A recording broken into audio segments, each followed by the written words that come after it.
যাবো কি করে, আমার কাছে তো একজনেরই ভাড়া আছে। ওতেই হয়ে যাবে দেখো।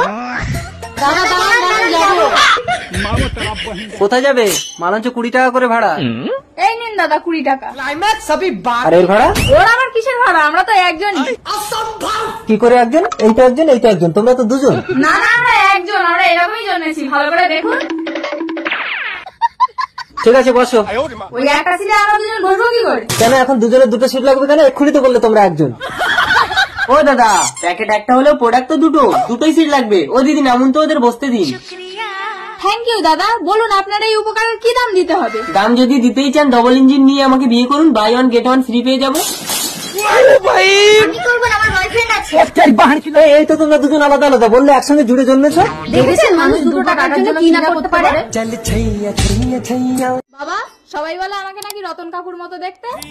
কি হলো, মাথা নিচু করে থাকলে সমাজের মুখ বন্ধ করতে পারবে তুমি? আমি কি তাহলে একটা অবৈধ সন্তান?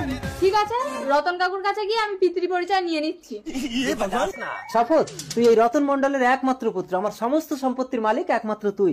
না, আমিও পাবো আপনার সম্পত্তি। এই মেয়ে কে তুমি?